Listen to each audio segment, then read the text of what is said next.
¿Qué nos pasará exactamente si no paramos el cambio climático? Es decir, todos sabemos que a la madre naturaleza no le está sentando nada bien. Pero pongámonos egoístas por un momento. ¿Y a nosotros? Algunos activistas dicen que la Tierra se convertirá en el infierno. Sus antagonistas que ni lo notaremos. Pero ¿qué dice exactamente la ciencia? ¿Qué cosas podemos decir que pasarán con los datos en la mano? Apoyándonos en las predicciones de AR6, el informe que recopila todo nuestro conocimiento sobre el cambio climático, y otros informes, os presentamos 3 historias que podrían ocurrir en 3 países hispanohablantes. Veamos el futuro que podría llegar. Ahora, si os interesa la ciencia de datos que hace que entendamos cómo el clima nos afecta, y queréis aprender desde cero, os recomiendo Brilliant. Brilliant es una plataforma en la que aprendes haciendo, con miles de lecciones interactivas de matemáticas, análisis de datos, programación e inteligencia artificial. Brilliant funciona a través de lecciones en las que avanzas resolviendo problemas interactivos, parecido a un videojuego, participando de forma activa en el proceso y evitando que aprendas simplemente memorizando. Así potencias el pensamiento crítico y la resolución de problemas. He cotillado algunas lecciones básicas, como la de vectores, y me ha gustado mucho cómo los interactivos ayudan a comprender conceptos que son muy abstractos y que cuesta rumiar con métodos más tradicionales. Otra cosa muy chula es que las lecciones son muy cortas y puedes dosificarlas, de modo que solo tienes que dedicarle un ratito al día y poco a poco desarrollar un hábito que te hace avanzar. Si es que puedes tener la app en el móvil y aprender aunque no estés en casa. Si os interesa, tenéis 30 días gratis de Brilliant utilizando el link brilliant.org/quantumfracture. También recibiréis un 20% de descuento en la suscripción anual. Muchísimas gracias a Brilliant por patrocinar este vídeo y ahora sí, vayamos al futuro. Nos encontramos en el año 2050, en el Golfo de México, en una localidad costera del estado de Veracruz. Sofía trabaja en un hotel turístico en primera línea de playa. Hoy es el último día que Sofía trabaja allí. Y es que ya no hay clientes. Hace unos años parecía imposible, pero el cambio climático se ha acabado cargando el turismo. ¿Qué ha pasado? Pues la verdad es que ha sido un cúmulo de desgracias. Todo comenzó con el coral. Cerca del hotel había un arrecife que atraía a muchos visitantes. Venían a bucear, a hacer snorkel o simplemente a dar un paseo en barco y a disfrutar de la exuberante biodiversidad que prosperaba entre los corales. Pero como el agua del mar estaba cada vez más caliente, empezaron poco a poco a blanquearse, a expulsar las algas con las que conviven. Esas algas no solo les proporcionan a los corales sus vivos colores, sino casi todos sus nutrientes. Sin ellas, murieron en poco tiempo. AR6 predice que hasta el 99% de los corales del mundo desaparecerán si el calentamiento llega a los 2 grados. Los arrecifes de coral son una especie de selva submarina, así que con la pérdida del coral, casi todos los peces se fueron a otro lado. Los pescadores fueron los primeros que sufrieron las consecuencias. Sus capturas se redujeron al mínimo. Muchos tuvieron que buscarse otra forma de ganarse la vida. El coral no fue el único culpable. Por un lado, el CO2 se infiltró en los mares y los volvió más ácidos, una bajada del pH que ya viene sucediendo desde hace décadas. Esto afectó a animales y plantas marinas, algunas de ellas base de las cadenas de alimentación del océano. Pero también aparecieron zonas muertas, partes del agua donde la concentración de oxígeno es tan baja que la mayoría de la vida perece o se marcha. Se producen cuando llegan al mar demasiados nutrientes. Eso estimula el crecimiento de algas, cuya descomposición consume el oxígeno. Al norte del Golfo hay una enorme zona muerta, como resultado de toda la porquería que baja por el río Mississippi.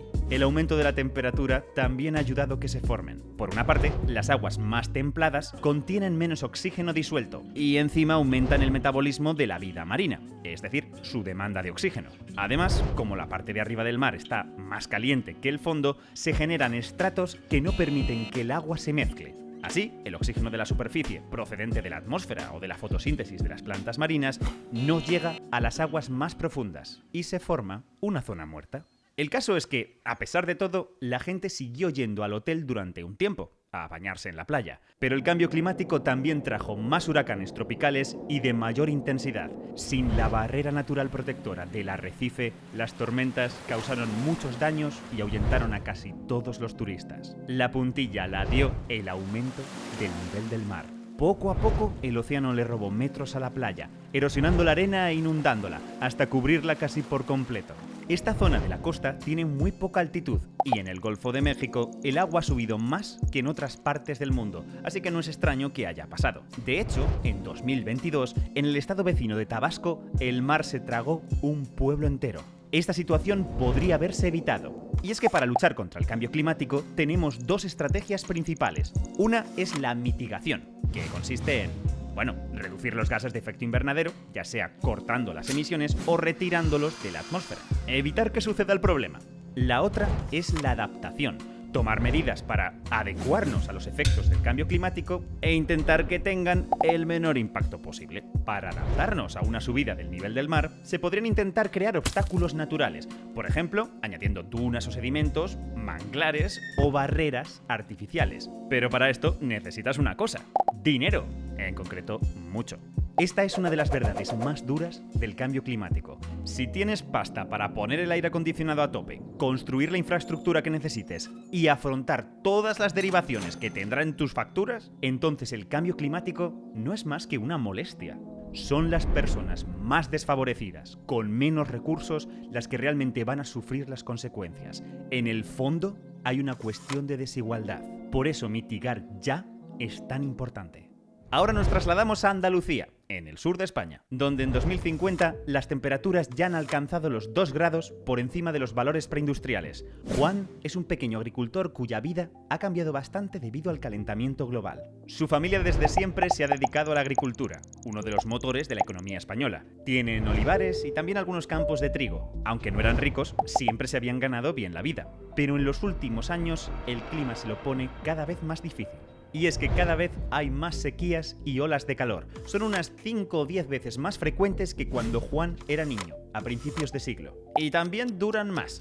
Como resultado, el suelo está cada vez más seco. El sureste de la península ya se ha clasificado como terreno desértico. Y todo el sur va por el mismo camino.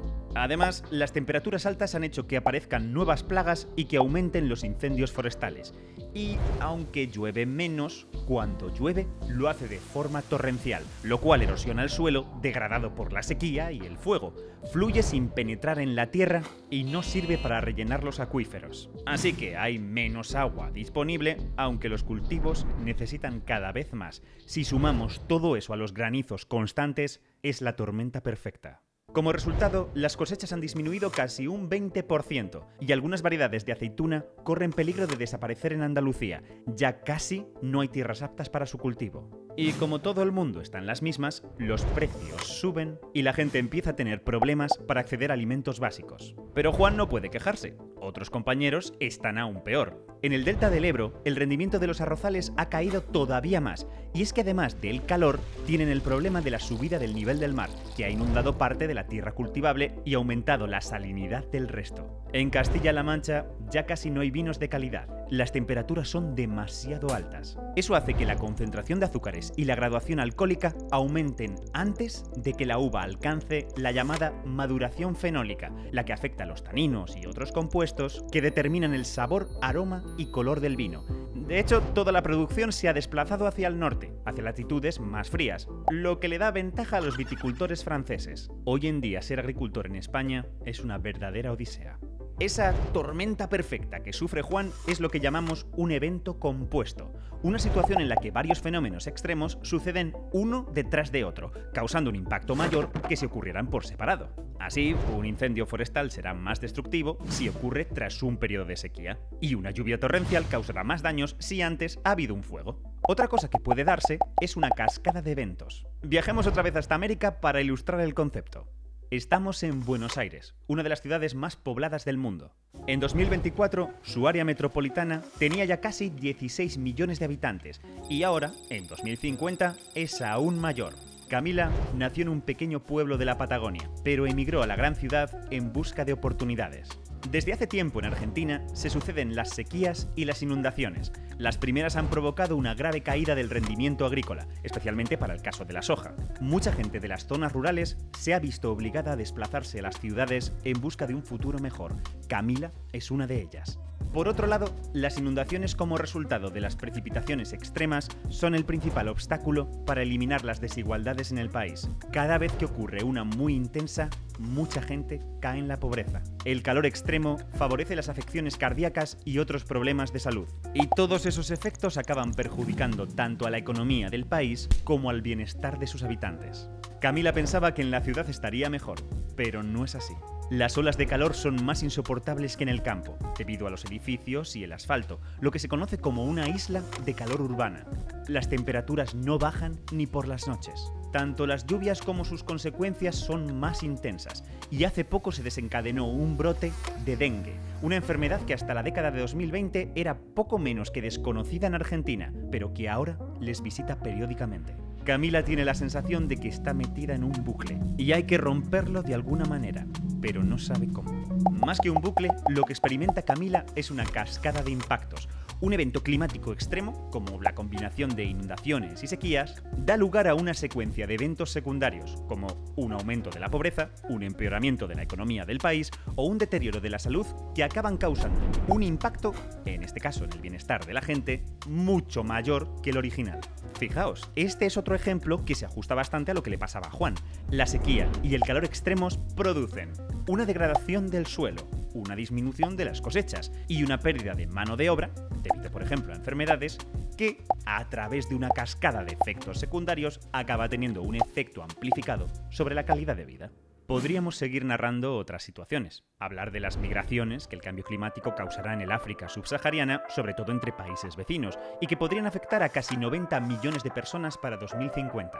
De cómo el aumento del nivel del mar, los huracanes y otros eventos extremos tornarán casi inhabitables algunas islas, por ejemplo, en la Polinesia. O cómo las comunidades que viven en zonas montañosas, como el Himalaya, sufrirán corrimientos de tierra, inundaciones y una escasez de recursos hídricos que podría generar tensiones y conflictos. Pero creo que la idea está clara. Las historias que hemos visto son inventadas, pero los impactos que describen son reales.